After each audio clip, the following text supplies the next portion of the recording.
Merci, Monsieur le Président. Je ne m'étais pas encore exprimée sur le sujet du pass culture. Donc effectivement, vous nous avez donné des chiffres en nous disant ces chiffres prouvent que cela fonctionne. J'ai entendu notamment le fait que 115 000 comptes avaient été activés sur les 135 000 jeunes volontaires. Évidemment, comme l'a rappelé ma collègue, le quantitatif n'est pas une réponse.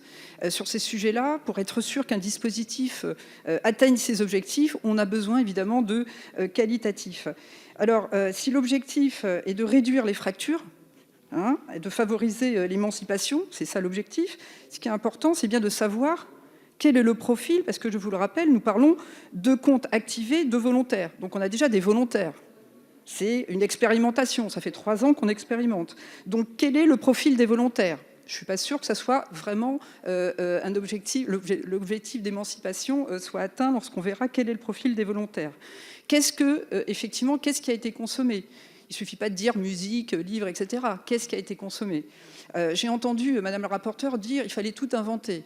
Je vous rappelle, Madame la rapporteure, que ça existait partout, dans toutes les collectivités territoriales, principalement les régions.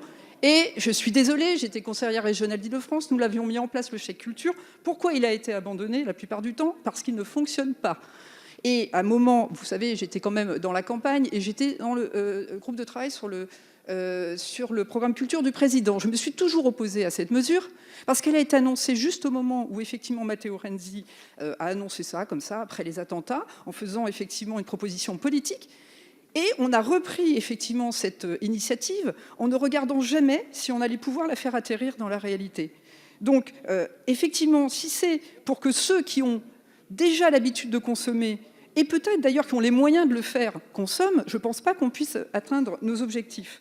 Donc nous proposons, surtout que cette année, vous mettez 20 millions d'euros à un moment où, effectivement, en 2021, on sait que la consommation, en plus, sur les lieux culturels, va poser un problème, et là, on rajoute encore de l'argent, et en sachant aussi qu'il y a des fractures territoriales au niveau du numérique, qu'il y a des fractures d'usage au niveau du numérique et qu'il y a des inégalités des offres culturelles sur les territoires. Si vous ne répondez pas à l'ensemble de ces choses-là, les mots que vous annoncez, effectivement, de démocratisation culturelle, en nous accusant de ne pas être en faveur de cette démocratisation si on n'est pas en faveur du pass culture, n'atterrissent pas dans la réalité.